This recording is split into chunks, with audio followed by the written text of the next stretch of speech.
South India shopping mall the wedding Mantra సరికొత్త wedding collection South India shopping mall. నమస్తే, welcome to I dream social spotlight with Kavitha. Telangana రాష్ట్ర ప్రభుత్వం గద్దర్ పేరుతో cinema అవార్డులని announce చేసింది. గతంలోనే కమిటీని ఏర్పాటు చేశారు. ఈరోజు ఎంపికైనటువంటి సినిమాలు, చిత్ర బృందం, నటీనటుల వివరాల్ని అందజేశారు జయసుధా. కాకపోతే బెస్ట్ ఆఫ్ బెస్ట్కే మనం ఇవ్వగలం అవార్డ్స్.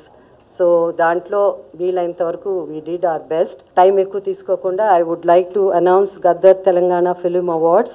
ఓవరాల్గా గద్దర్ సినిమా అవార్డులను చూసిన తర్వాత ఏమనిపిస్తోంది, మిస్ అయింది ఏంటి, అందులో మోస్ట్ ఇంట్రెస్టింగ్ అట్రాక్టింగ్ థింగ్స్ ఏమున్నాయి? మనతో పాటుగా ఉన్నారు senior journalist and film critic Bharadwaja గారు. సార్ నమస్కారం. నమస్తే సార్, గద్దర్ అవార్డ్స్ అనగానే ఫస్ట్ నంది అవార్డులు 10 ఏళ్ల పాటు ఇవ్వలేదు, గద్దర్ అవార్డులను మేము ఇవ్వబోతున్నాము అనేది అనౌన్స్ చేసినప్పుడు బోల్డ్ అంత ప్రహసనంగా దానికి సంబంధించి బోల్డ్ అని క్వశ్చన్ మార్క్స్, డౌట్లు ఇవన్నీ కనిపించాయి. బట్ ఫైనల్గా అనౌన్స్ చేసేసారు 14th ఇవ్వబోతున్నారు అనమాట.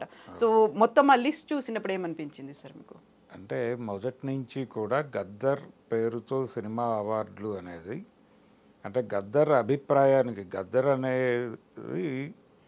గద్దర్ అనేటువంటి ఒక వ్యక్తికి రాజకీయ అభిప్రాయాలు ఉన్నాయి, అలాగే ఆయనకు ఒక సామాజిక జీవనం ఉంది. ఇది తెలంగాణ సమాజంలో ప్రతి ఒక్కరికి తెలుసు.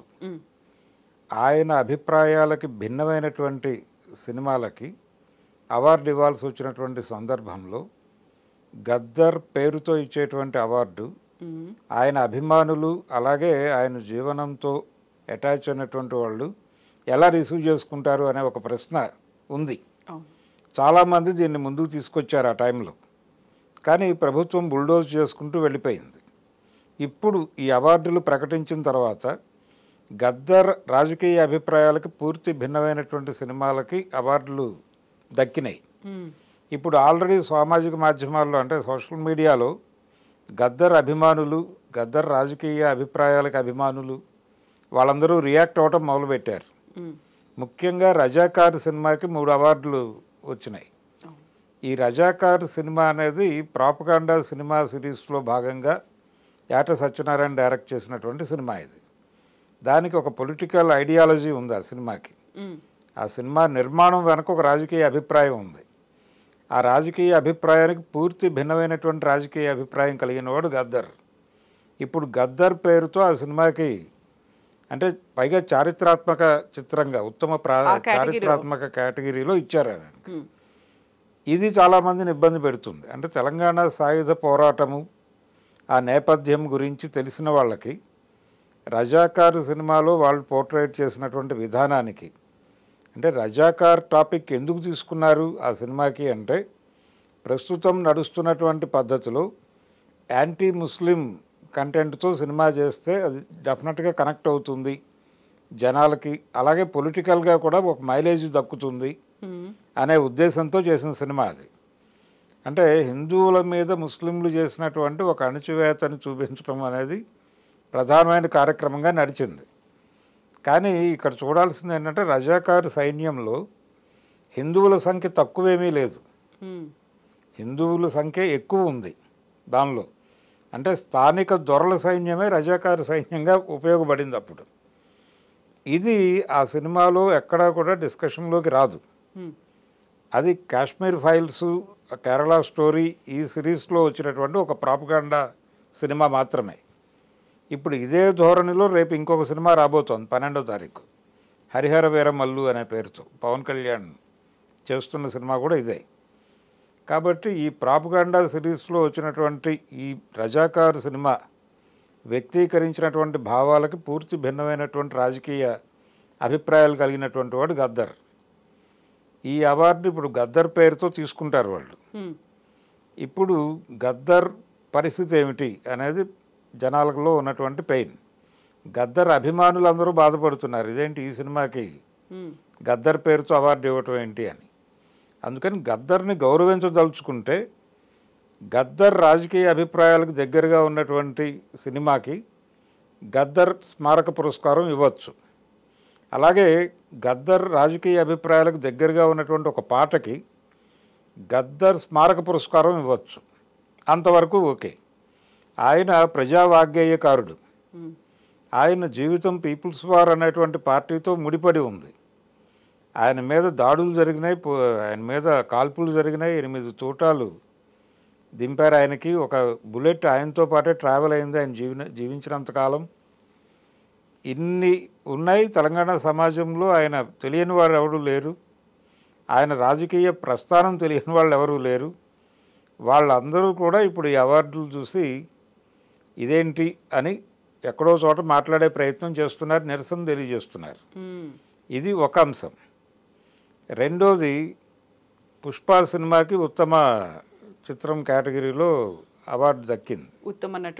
ఉత్తమ నటుడిగా పుష్పకి ఒక పురస్కారం దక్కింది. అలాగే కల్కి సినిమాకి ఉత్తమ చిత్రంగా గద్దర్ అవార్డు ఇచ్చారు. అంటే పాత రోజుల్లో బంగారు నంది, కాంస్య నంది, రజత నంది ఇలా ఉండేవి. ఇప్పుడు అదే కేటగిరీలో బంగారు గద్దర్, అలాగే కాంస్య గద్దర్, రజత గద్దర్గా చూడాలా దీన్ని అనేది ఒక ప్రశ్న. ఇలా చూస్తే మొదటి నంది కల్కి సినిమాకి ఇచ్చారు. కల్కి సినిమాలో ప్రమోట్ చేసినటువంటి భావజాలంతో కూడా వివాదాలు ఉన్నాయి. గద్దర్ అభిప్రాయాలకి భిన్నమైనటువంటి అభిప్రాయాలే నడిచినాయి ఆ సినిమాలో కూడా. అలాగే ఉత్తమ నటుడు కేటగిరీలో వాళ్ళు ఇచ్చినటువంటి పుష్ప అవార్డు, పుష్ప క్యారెక్టరైజేషను, దాని మీద కూడా రకరకాల చర్చలు జరిగి ఉన్నాయి ఆల్రెడీ. అయితే పుష్పకి అవార్డు ఇవ్వటం పట్ల నాకు ప్రత్యేకంగా వేరే అభిప్రాయం ఏం లేదు. అతను మంచి పెర్ఫార్మెన్స్ ఇచ్చాడు. అల్లు అర్జున్ అలాగే జాతీయ స్థాయిలో ఉత్తమ నటుడు అవార్డు ఆల్రెడీ తీసుకున్నాడు ఆ సినిమాకి. అంటే ఒక స్మగ్లర్ క్యారెక్టర్కి అలా అవార్డులు ఇస్తారా అని చెప్పి ఆ రోజున గగ్గోలు పెట్టారు చాలామంది. మరి వాళ్ళు ఇప్పుడు కూడా అలాగే మాట్లాడతారేమో చూడాలి. అంటే స్మగ్లర్ క్యారెక్టర్కి ఎలా అవార్డు ఇస్తారు అని. దాదాపు పవన్ కళ్యాణ్ కూడా అలాంటి అభిప్రాయం వ్యక్తం చేశాడు. అంటే పాత రోజుల్లో హీరోలు అంటే వాళ్ళు ఫారెస్ట్ ఆఫీసర్లుగా ఉండేవాళ్ళు అని అడవిరాముడు రెఫరెన్స్లో పుష్పాన్ని పోల్చాడు ఆయన. అడవిరాముడులో ఎన్టీ రామారావు గారు ఫారెస్ట్ ఆఫీసరు, ఇందులో స్మగ్లర్ హీరో అయ్యాడు అని చెప్పి ఓ పోలిక తెచ్చాడు. మరి వాళ్ళు ఇప్పుడు ఎలా రియాక్ట్ అవుతారో చూడాలి. అయితే క్యారెక్టర్ ఏదైనప్పటికీ అందులో ఆయన పెర్ఫార్మెన్స్ బాగుంటే ఉత్తమ నటుడు అవార్డు ఇవ్వచ్చు, తప్పేమీ లేదు. అంటే స్మగ్లర్ కాదు అతను, అల్లు అర్జున్ స్మగ్లర్ కాదు, ఆ క్యారెక్టర్ స్మగ్లర్. ఆ స్మగ్లర్ క్యారెక్టర్ని ఆయన అద్భుతంగా నటిస్తే అవార్డు ఇవ్వచ్చు, తప్పేం లేదు దానిలో. కానీ కంటెంట్కి సంబంధించిన వ్యవహారం జరిగినప్పుడు ఖచ్చితంగా ఎవరి పేరుతో అవార్డు ఇస్తున్నాము, వాళ్ళ రాజకీయ అభిప్రాయాలు ఏమిటి అనేది పరిగణనలోకి తీసుకోకుండా అవార్డులు ఇస్తే ఇలాంటి క్రిటిసిజం డెఫినెట్గా వస్తుంది. అది చూడాలి ఇప్పుడు ఎలా ఉంటుంది, ప్రభుత్వం ఎలా రియాక్ట్ అవుతుంది, ఎలా జస్టిఫై చేసుకుంటుంది కమిటీ అనేది చూడాలి ఇప్పుడు.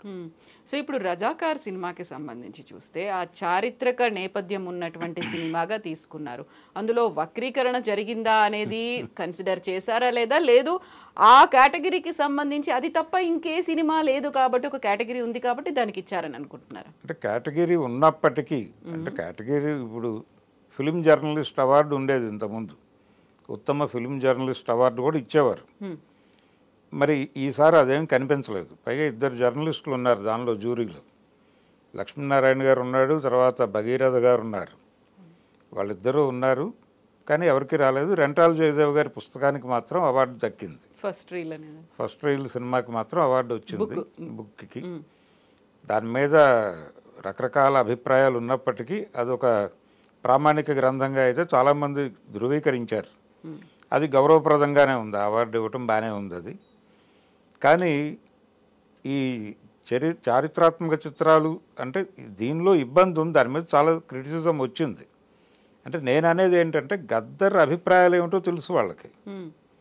అంటే జ్యూరీ మెంబర్స్కి ఐడియా ఉండకపోవచ్చు, కానీ ఈ అవార్డుల కమిటీని నామినేట్ చేసినటువంటి ప్రభుత్వంలోని పెద్దలకి డెఫినెట్గా గద్దర్ రాజకీయ అభిప్రాయాలు తెలుసు.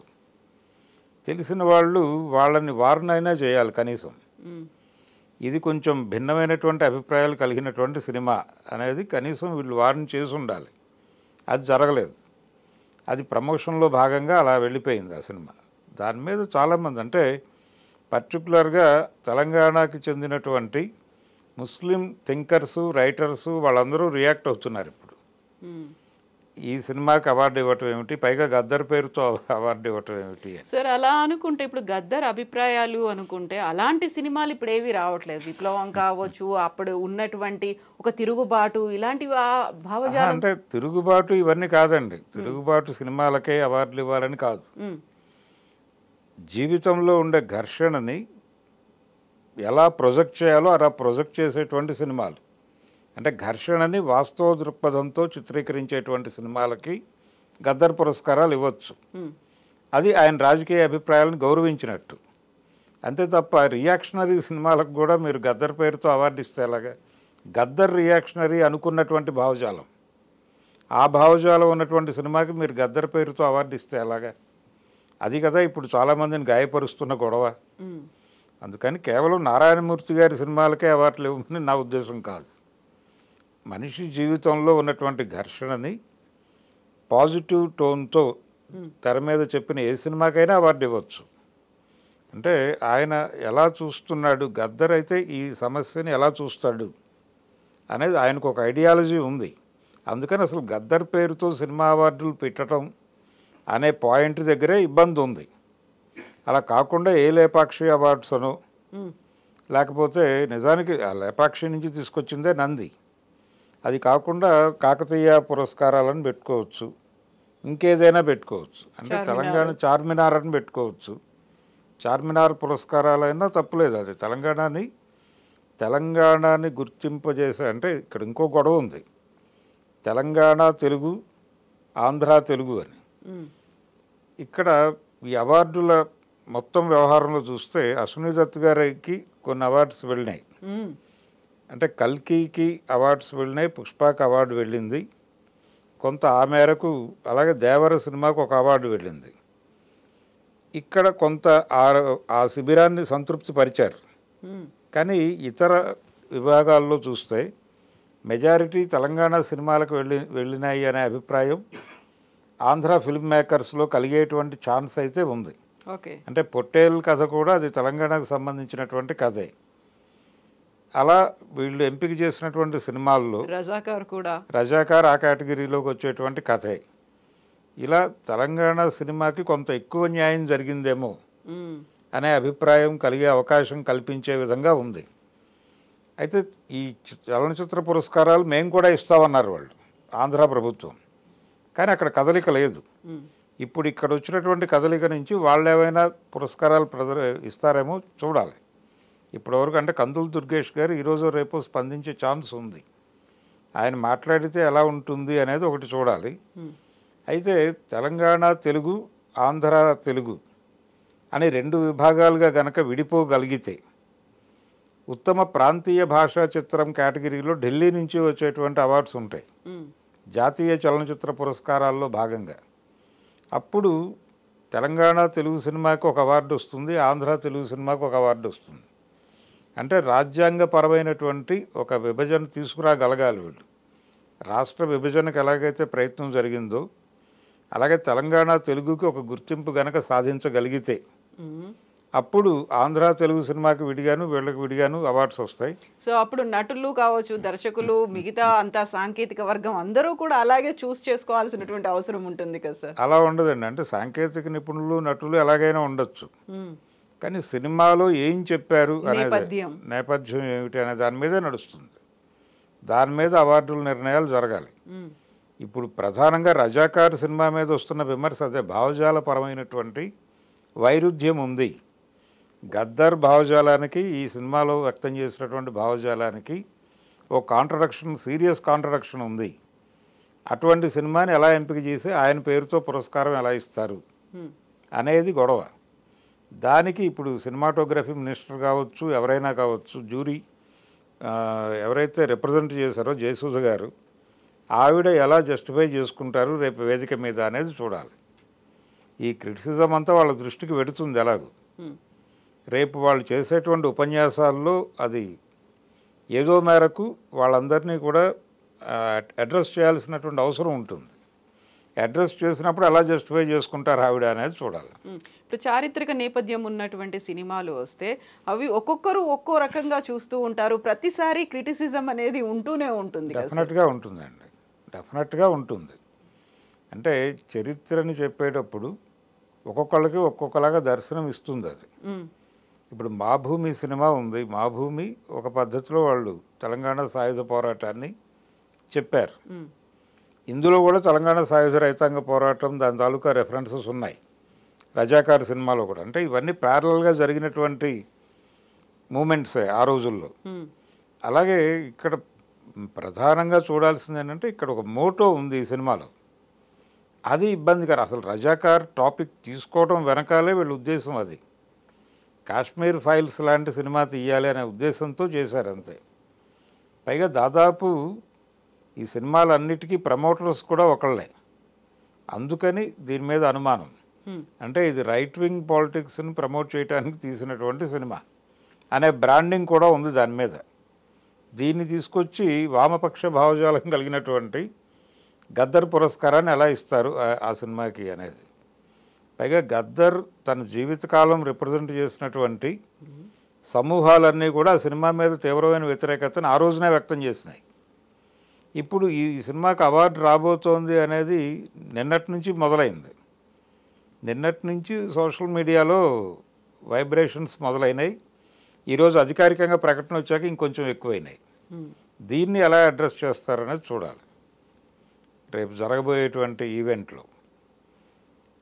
ఇది టోటల్గా అంటే గద్దర్ పేరుతో పురస్కారాలు అన్న దగ్గరే ఈ ప్రాబ్లం మొదలవుతుంది. ఆయనకి కొన్ని ప్రత్యేకమైనటువంటి అభిప్రాయాలు ఉన్నాయి ఈ వ్యవస్థ పట్ల. ఈ వ్యవస్థతో సానుకూలంగా నడవలేదు ఆయన. పైగా ఎన్నికల బహిష్కరణ నినాదంగా ఉన్నటువంటి పార్టీకి రిప్రజెంటేటివ్గా ఉన్నాడు ఆయన. ఉండి చివరిలో ఆయన కొంచెం అంటే ఒక బ్రాడర్ ఐక్య సంఘటనలోకి వెళ్ళాలి అనే ఉద్దేశంతో కాంగ్రెస్ పార్టీతో సన్నిహితంగా ఉన్నాడు ఆయన. అంతే తప్ప తన భావజాలాన్ని మార్చుకున్నట్టుగా ఆయన ఎక్కడా ప్రకటించలేదు.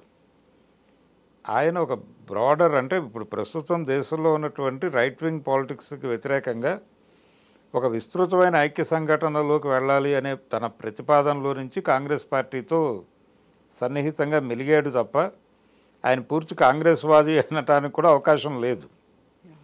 అయినప్పటికీ ఇప్పుడు రాహుల్ గాంధీ గారి అభిప్రాయాల ప్రకారం చూసినా రజాకార్ ఇబ్బందికరమైన సినిమానే. కాంగ్రెస్ పార్టీ కోర్ కమిటీ వాళ్ళకు చూపించినా కానీ వాళ్ళు ఈ సినిమాని వ్యతిరేకిస్తారు. ఆ సినిమాకి అవార్డు ఇవ్వటం అనేది ఇప్పుడు డిస్కషన్గా మారింది. దానికి సమాధానం చెప్పాలి వాళ్ళు. Yes sir, thank you so much sir. Thank you. Thank you sir.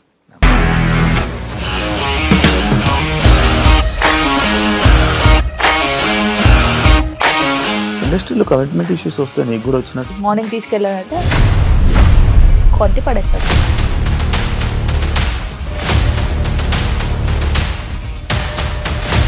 ఒక్కళ్ళు కూడా చూడలేదు ఈ సినిమా అని చెప్పడానికి కూడా చాలా ధైర్యం కావాలి. అది నిజం కదా, దాంట్లో ధైర్యం ఏంటి? ఇది నెక్స్ట్ డే ప్లేట్ మార్చేస్తే తప్పు కదా. As of now we are comfortable this అని నేను అనుకుంటున్నాను. రష్మిక గారిది మీది ఒకే ఊరంట కదా.